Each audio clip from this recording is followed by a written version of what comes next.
Qual é o seu nome? Paula Beatriz. O que você estuda? Eu curso licenciatura em História na Universidade Federal do Rio Grande do Norte.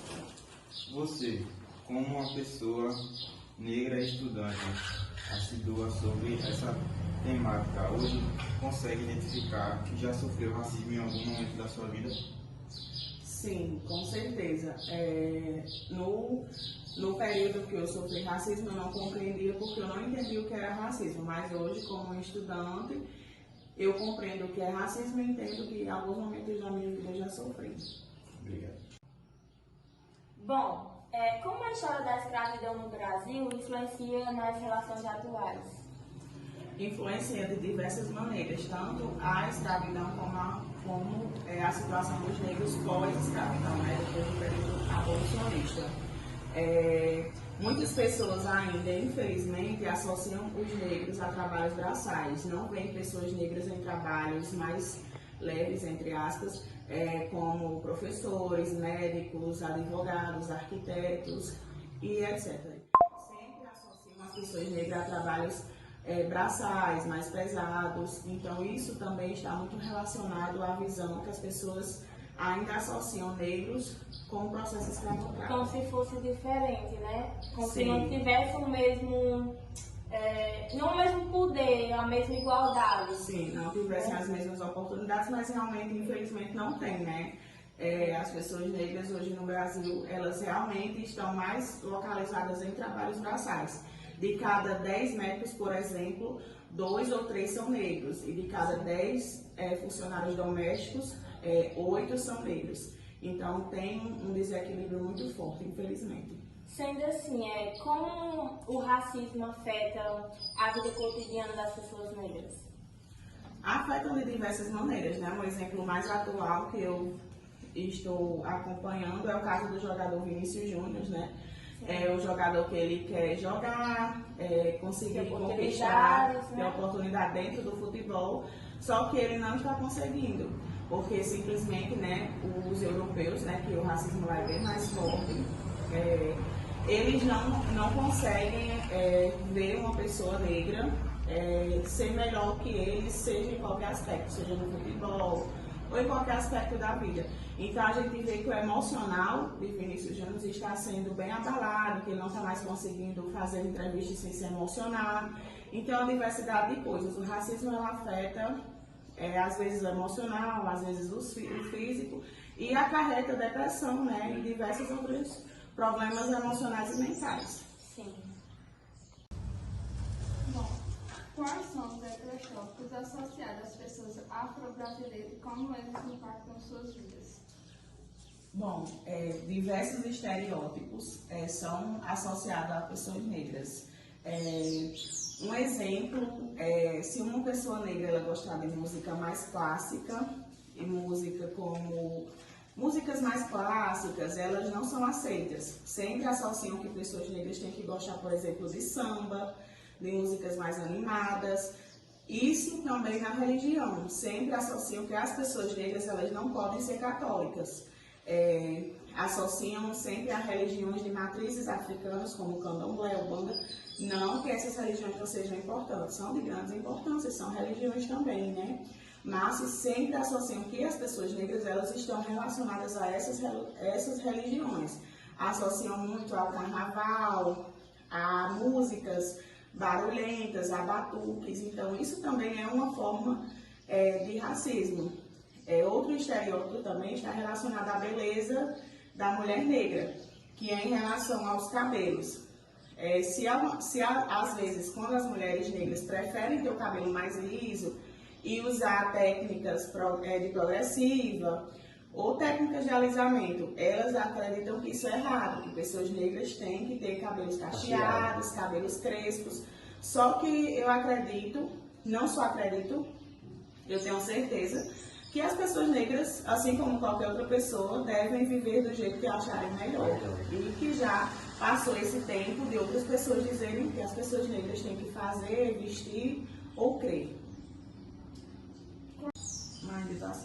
Quais, na sua opinião, são as principais formas de discriminação racial enfrentadas pela comunidade afro-brasileira? Bom, a comunidade afro-brasileira, ela ainda enfrenta diversas formas de discriminação racial, né, de racismo. Mas o que podemos mais ver é em relação ao mercado de trabalho, ainda existe uma desigualdade muito forte. Em relação à economia, a maioria das pessoas que vivem em comunidades de favelas, comunidades, né, são pessoas afro-brasileiras. A maioria das mulheres que sofrem feminicídio, por exemplo, são mulheres negras. Então, uma diversidade de coisas mostra que existe uma desigualdade muito forte no Brasil entre as pessoas negras e entre as pessoas brancas. Então, isso é onde podemos observar que há um racismo no próprio sistema brasileiro, seja no sistema político, no sistema econômico e até no sistema educacional, que a gente vê que muitas vezes a educação ela não traz uma educação antirracista. Então, a gente vê esse desequilíbrio enorme na sociedade brasileira, que é observado o racismo. Quais, no seu ponto de vista, são as contribuições culturais mais significativas da comunidade afro-brasileira para a sociedade brasileira? Uma diversidade de coisas, né? Apesar de todo o sofrimento no processo escravocrata, a comunidade afro-brasileira ela conseguiu deixar uma riqueza de culturas. Um exemplo é a própria capoeira. A capoeira, né, que é uma cultura, uma arte linda, ela foi desenvolvida, né? Muito bem desenvolvida, né? Sim, pelos afro-brasileiros. As comidas, os temperos, as religiões de matrizes afro-brasileiras. Então, tanto na cultura como na religião, na música, os afro-brasileiros tiveram essa grande influência na cultura brasileira.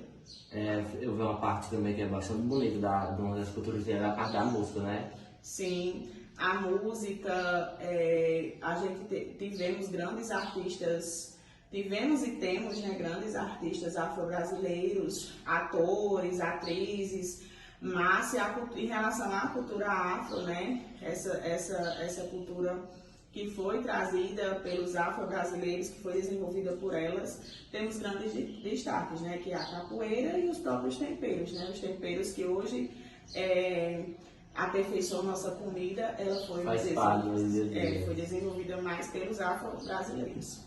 A sexta, qual a importância da representatividade negra na mídia e na cultura popular? Uma grande importância, porque quando você se sente representado, você tem esperança de mudança, você tem outras possibilidades. Muitas vezes as pessoas associam pessoas negras a vândalos, a pessoas que vivem em comunidades que não são educados, e quando a gente vê outra perspectiva, quando a gente vê outras representações, isso vai mudando nossa mente e vendo que também ocupamos espaços igual a qualquer outra pessoa, que é o que deve ser feito. Temos grandes atores brasileiros, como Lázaro Ramos, que faz grandes filmes sobre esse processo de racismos, né? Como o filme O País. Temos Ludmilla na música, temos diversos outros artistas, e acredito que a mídia é essencial para isso, para mostrar que nós estamos ocupando diversos lugares na sociedade e que esses estereótipos eles têm e devem ser quebrados, né, para as pessoas entenderem que essa desigualdade de cor deve acabar. E que pessoas negras... Nunca deveria ter existido. Exatamente. E que pessoas negras, assim como pessoas brancas, devem ocupar lugares diversos na sociedade, sem exceções. Com igualdade. Exatamente. Como as políticas públicas podem ser usadas para combater o racismo e promover a igualdade racial no Brasil? Bom, as políticas públicas elas podem influenciar e ajudar de diversas formas, né? Por exemplo, no meio educacional, promover uma educação antirracista, através das mídias, através de projetos. As políticas públicas elas estão em diversas partes, distribuídas em diversas categorias governamentais, né? Na saúde, na educação, no esporte, na cultura. Então, o desenvolvimento de projetos e políticas arrebatedoras, né, que influenciem nesses projetos e nessa educação antirracista. Elas poderiam influenciar dessa forma. Qual é a importância da educação antirracista na construção de uma sociedade mais justa e inclusiva? É de total importância. A educação antirracista, né, vai promover na escola que os alunos eles vejam e que os negros eles podem ocupar diversos lugares na sociedade, como já dito antes. E como isso pode ocorrer? Para fazer uma educação antirracista, eu acredito que no mínimo a gente tem que levar, por exemplo, escritores negros, pessoas negras importantes no Brasil, para essas pessoas terem conhecimento disso. Muitas pessoas não entendem ainda que Machado de Assis era negro, por exemplo. Então, a grande importância é nisso, é saber que existem pessoas que formam projetos, que desenvolvem projetos no Brasil, que são pessoas negras. Então, colocar e representar essas pessoas dentro da sala de aula é o início para uma educação antirracista. Muito obrigada.